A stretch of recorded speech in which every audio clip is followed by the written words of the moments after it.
Welcome to Stories of History. I'm Virgilio, and today we're diving deep into a pivotal moment in World War II, a moment that shaped the future of Japan, and arguably the world. It's September 1945, just weeks after Japan's official surrender aboard the USS Missouri.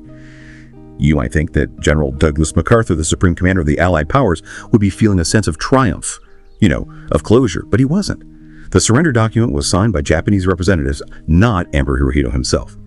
See, to MacArthur and many in the Allied forces, Hirohito wasn't just a ruler. He was a symbol, a living god in the eyes of the Japanese people.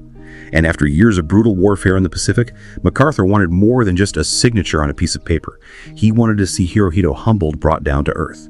This wasn't just about personal satisfaction either. There were intense political pressures at play. Many in the Allied camp, particularly those who had experienced the devastation of Pearl Harbor firsthand, saw Hirohito as a war criminal on par with Hitler. They demanded his arrest and trial, but MacArthur, ever the strategist, had other plans. He summoned Hirohito to the U.S. Embassy in Tokyo. Can you imagine the shockwaves this sent through Japan? Their divine emperor forced to meet with a conqueror on his own turf. It was a calculated move by MacArthur, a way to assert dominance and set the stage for what was to come. So now picture the scene at the embassy. Hirohito arrives, impeccably dressed in a formal morning suit, a symbol of his imperial status. MacArthur, on the other hand, is wearing his casual khakis almost like a deliberate act of disrespect, almost as if he's trying to provoke a reaction. And it wasn't just the clothes either. MacArthur completely ignored Japanese protocol. He made direct eye contact with Hirohito, a huge taboo in Japanese culture, and used blunt, straightforward language. Remember, in Japan, the emperor was considered divine. Looking him directly in the eye was considered an act of defiance, even aggression. But here's where it gets really fascinating. Instead of rising to the bait, Hirohito remained calm and composed.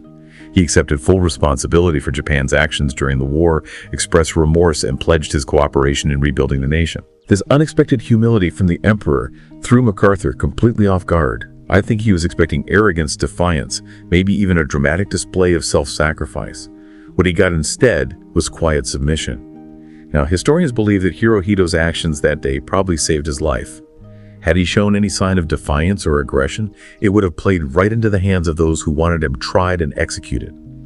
Executing the emperor would have been a huge risk for MacArthur. It could have inflamed Japanese nationalism, sparked resistance, and made the already daunting task of rebuilding Japan practically impossible. MacArthur, recognizing this, made a controversial decision.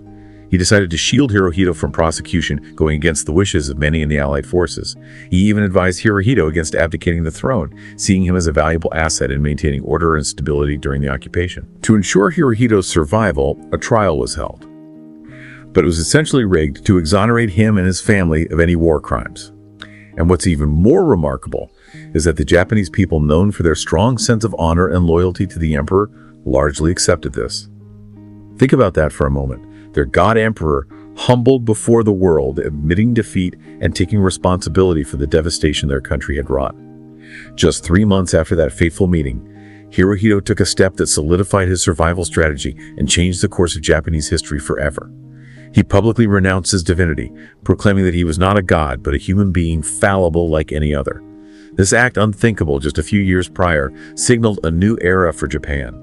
It marked a shift away from the militaristic, ultra-nationalist ideology that had fueled the war and towards a more democratic, pacifist society.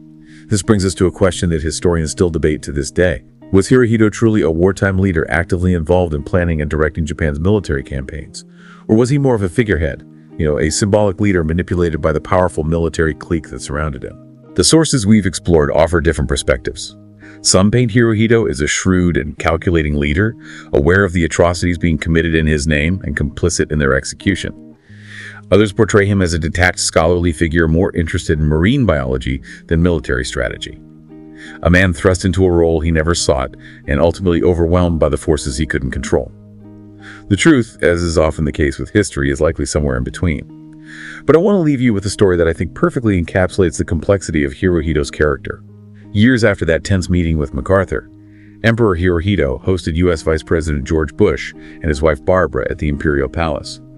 As they toured the palace, Barbara, admiring the architecture, asked Hirohito how old it was. And Hirohito, with a hint of, wry resignation in his voice, replied, "This one is new. You bombed the last one." A simple anecdote, but one that speaks volumes. Was it a subtle jab at the United States, a reminder of the devastation they had inflicted? Or was it simply a statement of fact delivered with a touch of dark humor? We can't know for sure, but it's those unanswered questions, those glimpses into the human side of history that make it so fascinating. So keep questioning, keep exploring, and keep those minds engaged until the next Stories of History.